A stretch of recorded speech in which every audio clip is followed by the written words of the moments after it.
Moi, je me suis dit que pour une inauguration, on pouvait en profiter pour inviter quelques conférenciers, disons, de talent pour nous parler un peu de leur vision de la recherche en biologie végétale et comment ils voyaient le futur. Alors, j'ai invité deux conférenciers complémentaires, je dirais.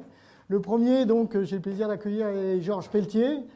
Georges Pelletier a fait sa thèse à Orsay a passé sa thèse à Orsay en 1977, donc il a quelques expériences dans le métier.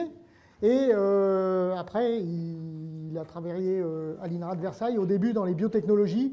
Et Georges est l'auteur du brevet Augura sur la malstérilité du colza. Donc tous les gens qui sont dans le domaine végétal ont dû entendre parler de ce fameux brevet. Et puis Georges a lancé également le projet de collection d'insertion tDNA de Versailles sur Arabidopsis.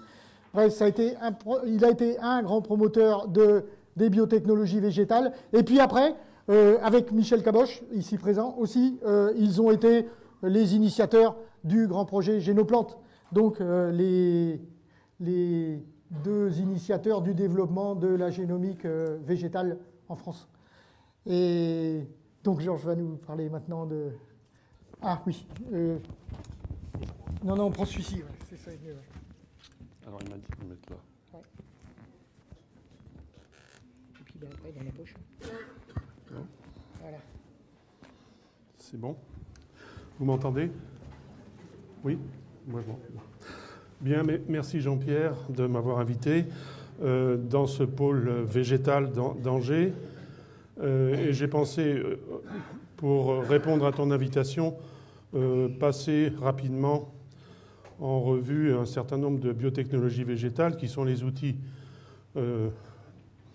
parfois nécessaires à la production de variétés, aussi à la production de connaissances. Alors je vais passer en revue rapidement ces différents points: micropropagation, haplo, diploïdisation, mutagénèse, hybridation interspécifique, transgénèse et génomique, avec à chaque fois ce qui m'a paru, ce qui a attiré mon attention en préparant cet exposé. Alors les biotechnologies végétales dérivent des recherches sur les mécanismes cellulaires et moléculaires du vivant. Elles s'appuient sur des avancées techniques dans des domaines de plus en plus divers. Et, comme je le disais tout à l'heure, elles ont des applications dans la création et la multiplication des variétés végétales. Alors la première biotechnologie végétale, historiquement aussi, c'est les méthodes de micropropagation, qui sont devenues relativement courantes maintenant pour la production de plants pour certaines espèces, en particulier des ligneux, des ornementales, des fruits, des légumes, et ceci est rentré dans les mœurs, dirons-nous, depuis une cinquantaine d'années. Alors la méthode de multiplication végétative la plus spectaculaire, c'est l'embryogénèse somatique, qui tire parti de la totipotence des cellules végétales dans certaines conditions. Et là, vous voyez une photo tirée d'un article de 1958 où, pour la première fois, des suspensions cellulaires de culture, des suspensions cellulaires in vitro de culture de cellules de carottes avaient produit ces embryons qui ensuite pouvaient se développer dans certaines conditions en plantes entières. Alors ces méthodes d'embryogénèse somatique ont été développées dans certaines espèces, en particulier les conifères forestiers, le palmier à l'huile, le cacaoyer, et ici vous avez l'exemple du caféier, où on voit les différentes étapes qui permettent, à partir d'un pied-mère ou à partir d'un certain nombre de pieds-mères sélectionnés, d'obtenir environ en 2 ans des clones de plants qui reproduisent les caractéristiques de ces pieds mères et des clones qui sont composés de centaines ou de millions d'individus. Centaines de milliers ou millions d'individus. Et bien entendu, ceci nécessite des installations particulières et en particulier pour les conditions d'asepsie qui sont requises pour toutes ces manipulations. Alors, ce qu'on peut dire, c'est que toutes les espèces végétales ont ces potentialités de totipotence. Par contre, la recherche des conditions favorables à l'expression de cette totipotence est relativement empirique. Et donc, elle reste encore une méthode pour laquelle de nombreuses mises au point sont nécessaires. L'avantage aussi, non seulement, on vient de le voir, le taux de multiplication qui est possible, c'est-à-dire que dans un litre de milieu de culture, vous pouvez avoir un million d'embryons. Bon, ce taux de multiplication s'associe aussi avec une méthode qui minimise les variations génétiques et les variations épigénétiques par rapport à d'autres méthodes de propagation. L'aplodiploïdisation, deuxième biotechnologie. Bon, on sait bien l'intérêt en sélection de cette méthode qui est largement utilisée maintenant chez de nombreuses espèces. Bon, dans l'ordre alphabétique, l'asperge, l'aubergine, le blé, le chou, le colza, le maïs, l'orge, le piment, le riz ou le tabac. Et il y en a d'autres.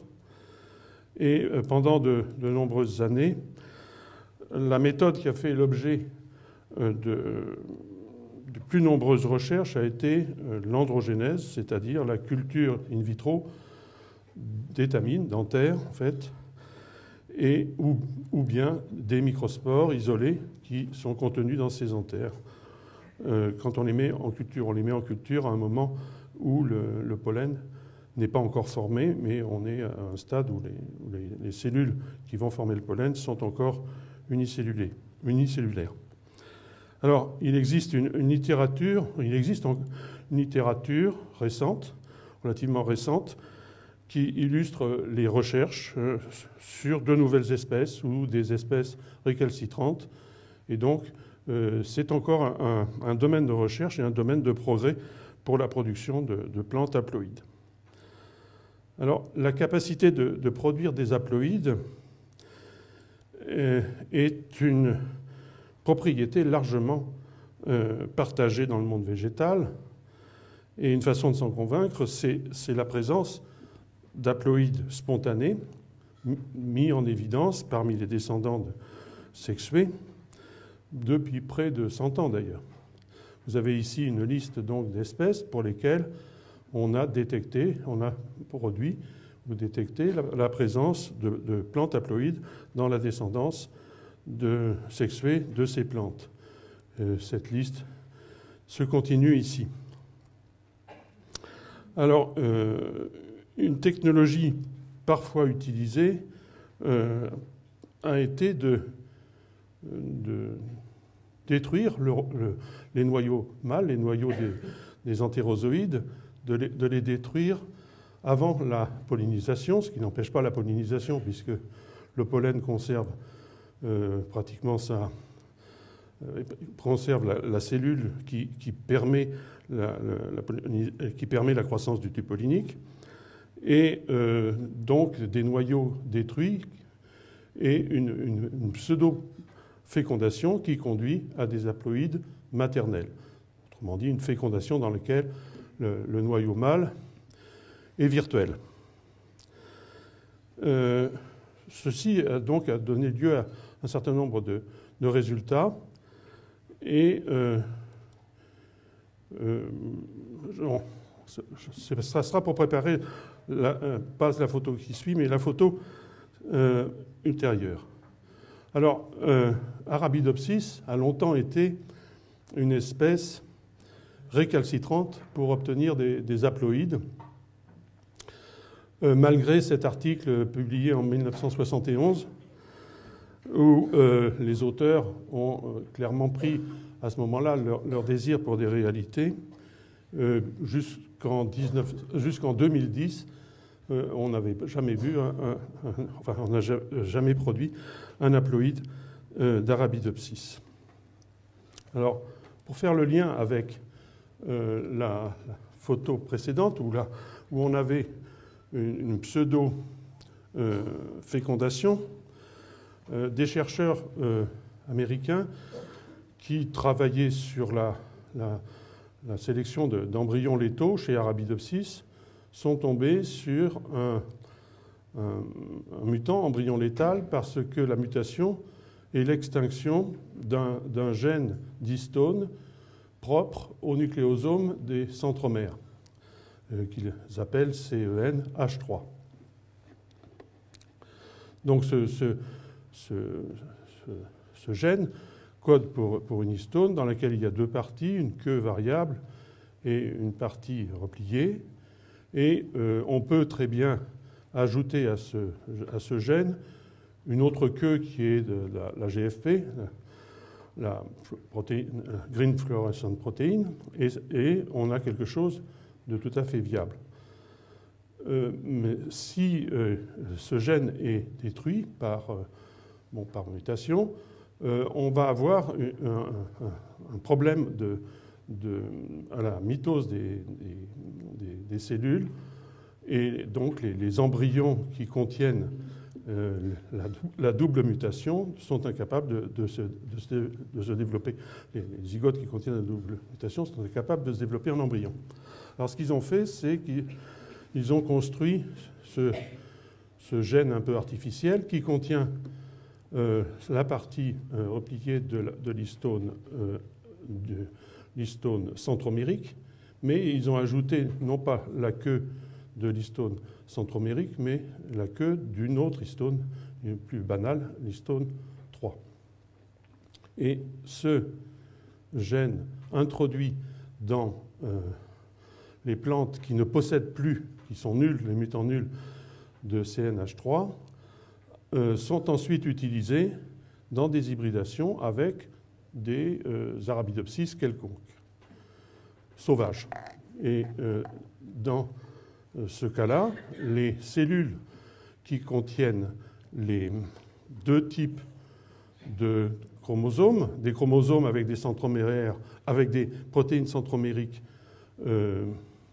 reconstituées de cette façon, et les chromosomes qui contiennent des protéines centromériques normales ne cohabitent pas, et celles qui contiennent les chromosomes qui contiennent ces nucléosomes au niveau des centromères sont éliminés. Le résultat, ce sont des plantes, soit par voie mâle, soit par voie femelle, qui sont haploïdes de l'écotype, par exemple, qui a servi à la pollinisation, ou en tout cas à la fécondation avec cet inducteur d'haploïdes. Donc c'est un inducteur universel d'haploïdes chez Arabidopsis. Les haploïdes d'Arabidopsis, ça se porte très bien, c'est plus petit. Et puis, on peut aussi partir d'Arabidopsis tétraploïdes, ça existe, arriver à des Arabidopsis diploïdes en utilisant cette méthode, et ensuite ces Arabidopsis diploïdes recommencer le croisement avec l'inducteur d'haploïdie et obtenir des plantes avec 5 chromosomes.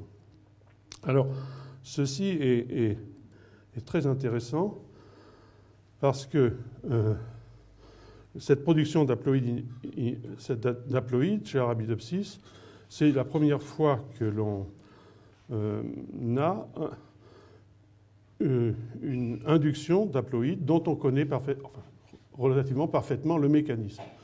Et comme ces protéines centromériques sont universelles, le modèle peut s'appliquer à n'importe quelle espèce.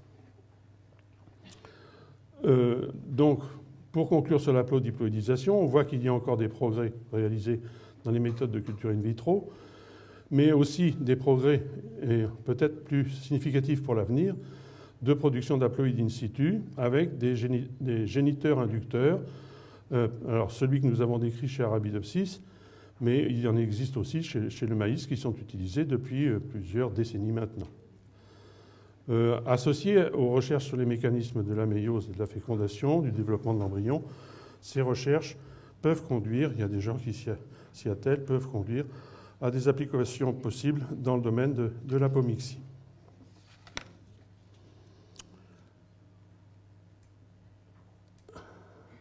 La mutagénèse.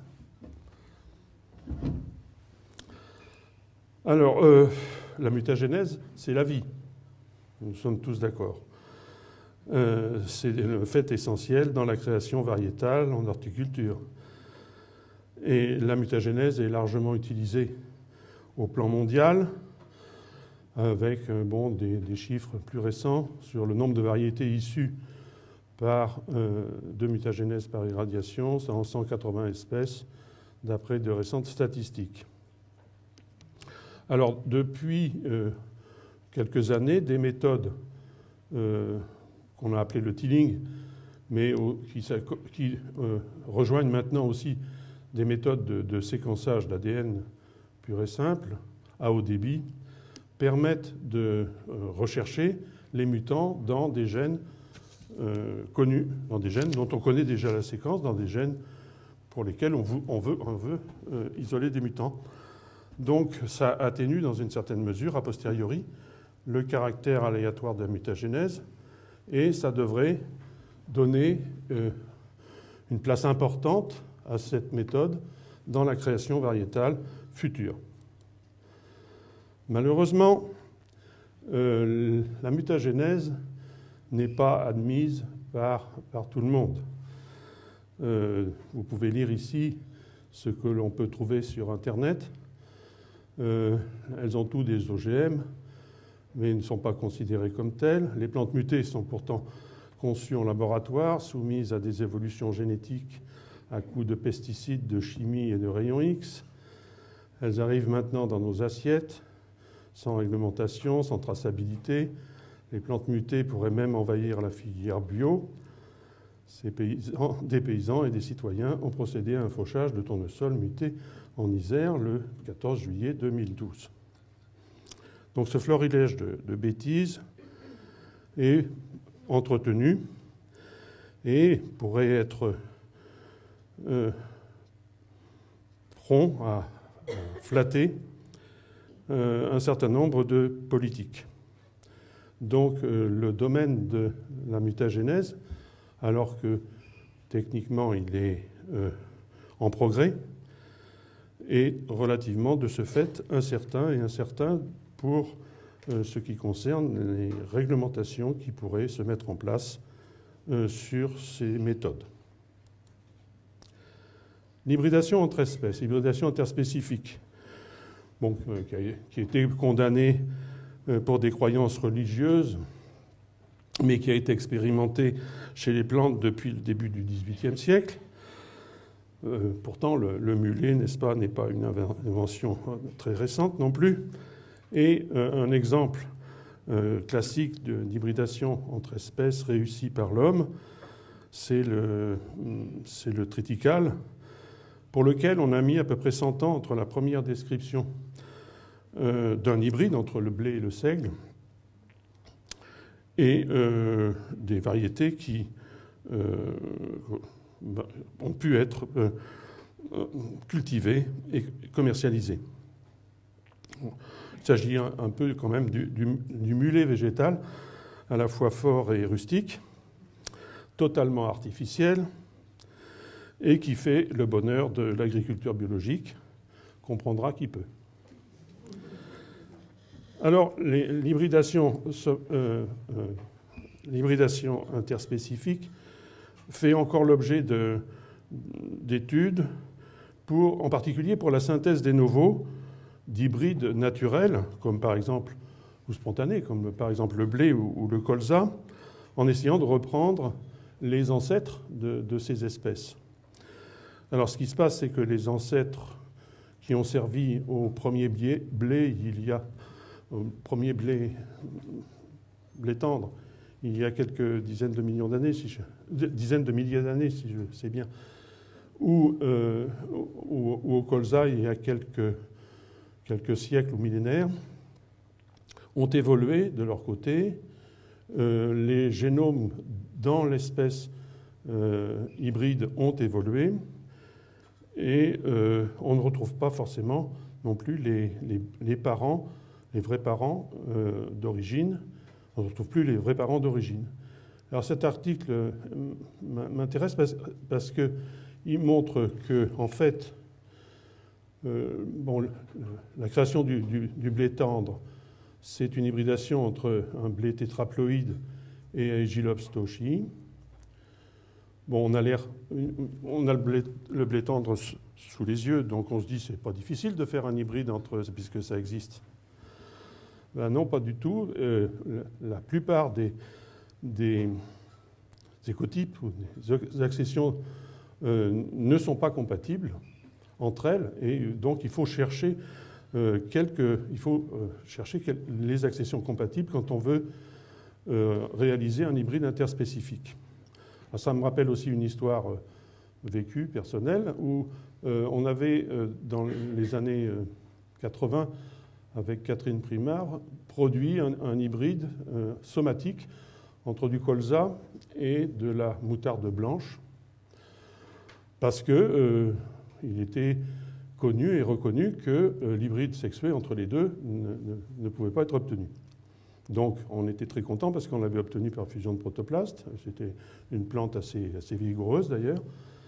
Et nos collègues cytogénéticiens et généticiens de Rennes se sont mis tout de suite à recommencer l'expérience et à trouver aussi la possibilité par hybridation sexuée d'obtenir cet hybride interspécifique entre ces deux espèces. Donc ça veut dire, si vous voulez, que avant de pouvoir décréter qu'une combinaison hybride n'est pas possible, beaucoup de chemin à faire et beaucoup d'essais à tenter et surtout d'utiliser la plus grande variabilité génétique possible. Alors, je ne sais pas s'il faut en parler.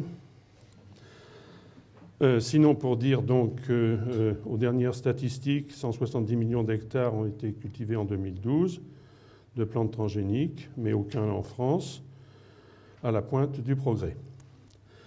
Nous avions pourtant bien commencé.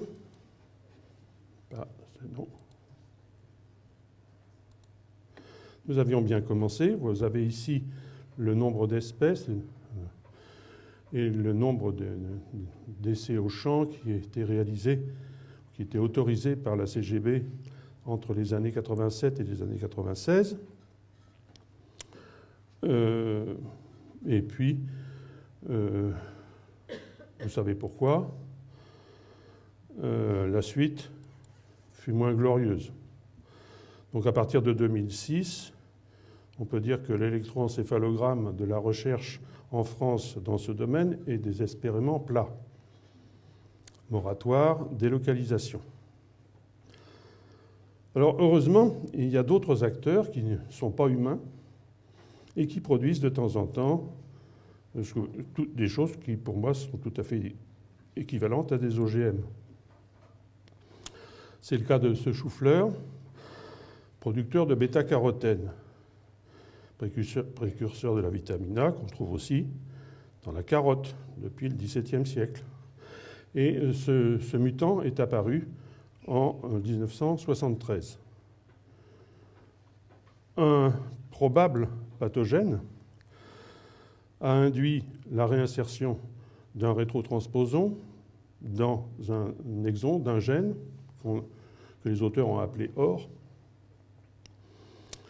ce qui crée un nouveau gène qui conduit à la synthèse de bêta-carotène dans des organes qui, d'habitude, ne le font pas. En fait, ça agit sur la différenciation des plastes dans ces organes, de telle sorte que les plastes deviennent des chromoplastes. Et ceci, c'est un nouveau gène, puisqu'il suffit de le prendre, de le transférer, de le prendre dans ce chou-fleur mutant et de le transférer dans la pomme de terre pour obtenir la même synthèse de bêta-carotène dans le tubercule. Alors j'arrive à dire que, de ce point de vue, il est clair que le droit des rétrotransposons sont supérieurs aux droits des généticiens végétaux. pourtant, certains d'entre eux s'acharnent à réaliser un travail de plus en plus précis. Alors, il existe depuis peu différentes méthodes qui permettent un ciblage de l'expression du transgène. Elles reposent sur la reconnaissance de longues séquences spécifiques d'ADN par des protéines à doigt de zinc ou méganucléases, qui réalisent une coupure ciblée, spécifique d'une séquence rare, donc un nombre de sites de coupure très rares dans un génome, ou pourra s'insérer par recombinaison homologue un transgène à condition que les extrémités de ce transgène sur une certaine longueur de séquence soient homologues aux bordures du site de coupure. Alors, ça ouvre des perspectives importantes parce que de tels outils permettent des modifications précises du génome depuis le changement d'un nucléotide, autrement dit quelque chose qui est équivalent à une mutation ponctuelle obtenue spontanément ou par un mutagène, jusqu'à la création de sites privilégiés pour l'insertion des transgènes. La génomique.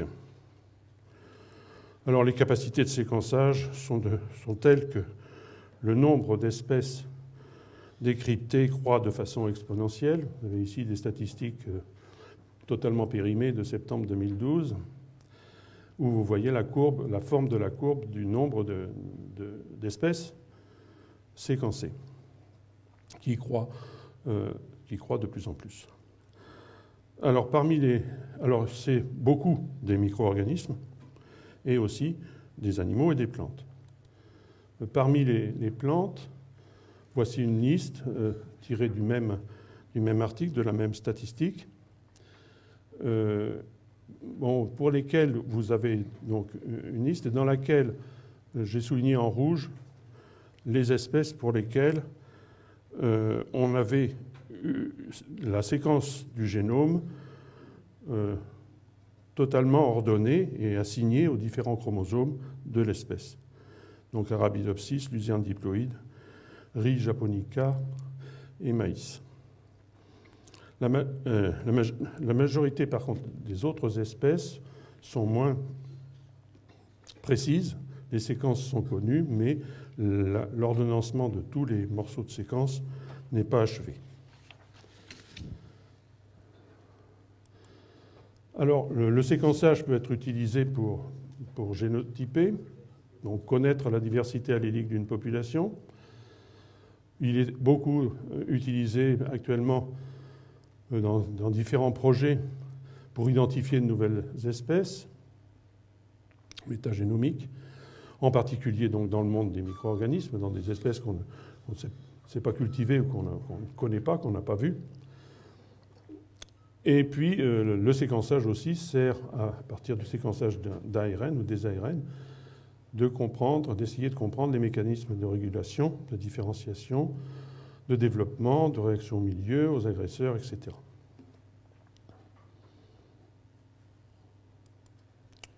Alors, ça, c'était pour taquiner certains. J'ai tombé sur cet article en essayant de trouver quelque chose d'un peu nouveau sur les mécanismes de l'embryogénèse somatique. Et puis, donc c'est cet article dans lequel je souligne en rouge le début. Bon, aujourd'hui, de nombreuses études ont indiqué un rôle majeur des micro-RNA dans la régulation du développement des plantes, mais c'est mal compris dans le cas des embryons somatiques. Alors, il y a tout un travail de séquençage. Et puis, la conclusion de la conclusion, c'est nos résultats suggèrent que les micro-RNA ont des caractéristiques largement étendues et un rôle important pendant tous les stades de l'embryogénèse somatique de cette espèce importante. Il s'agit du peuplier. Je n'ai pas l'impression qu'on ait beaucoup avancé le schmilblick. Voilà. Donc, j'ai peur que la facilité avec laquelle on obtient ces données n'introduise aussi une facilité, un manque de réflexion dans la mise en place des protocoles expérimentaux qui permettent d'avancer sur des questions.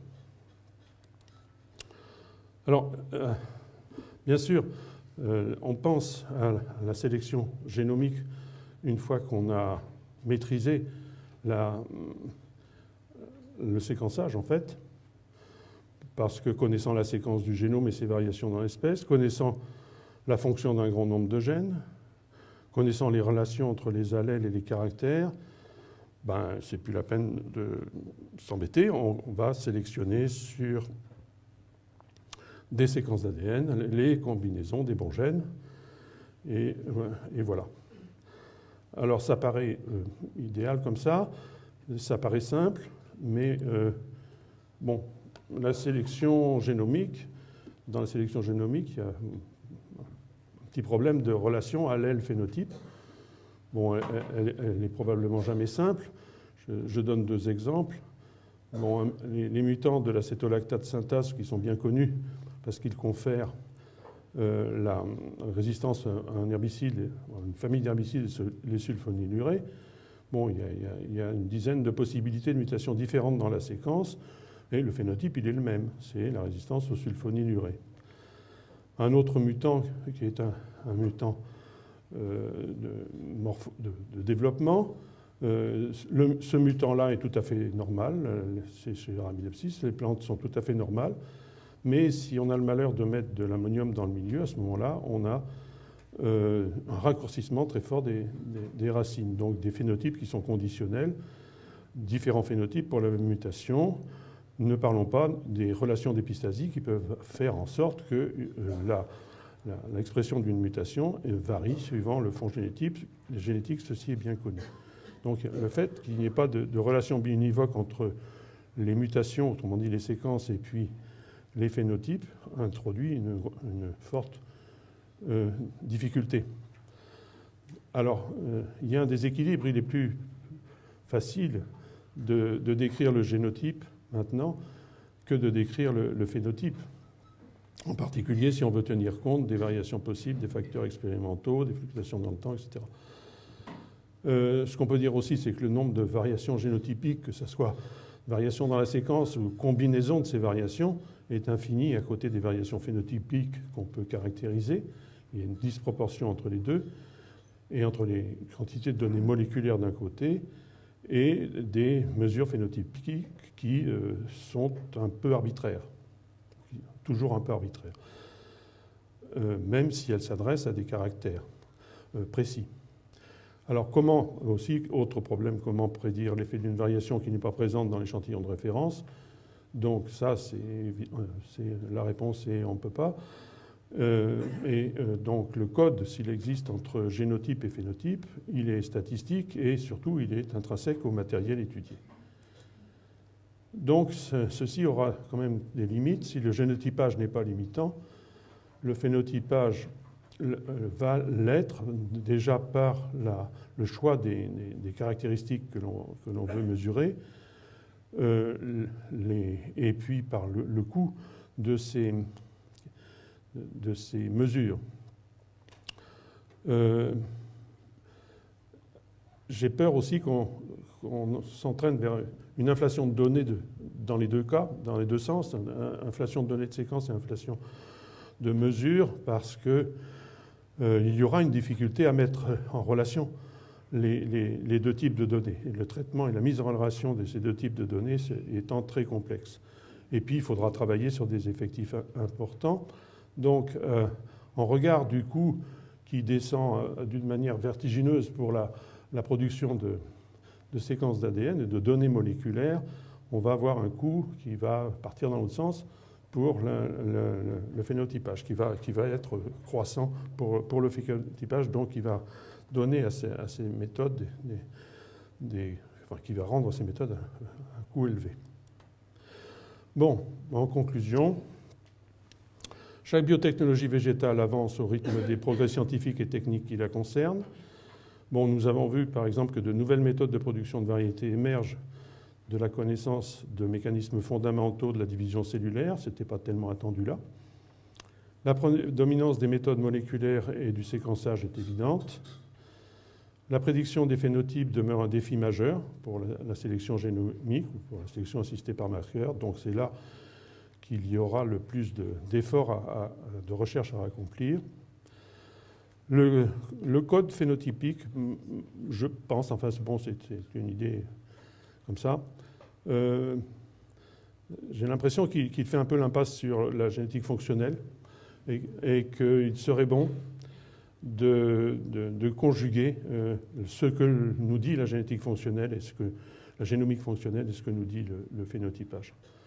Et puis, pour sortir un peu du cadre purement scientifique, je crois que la mission des scientifiques doit être réaffirmée, en particulier, par exemple, pour les gens de l'INRA,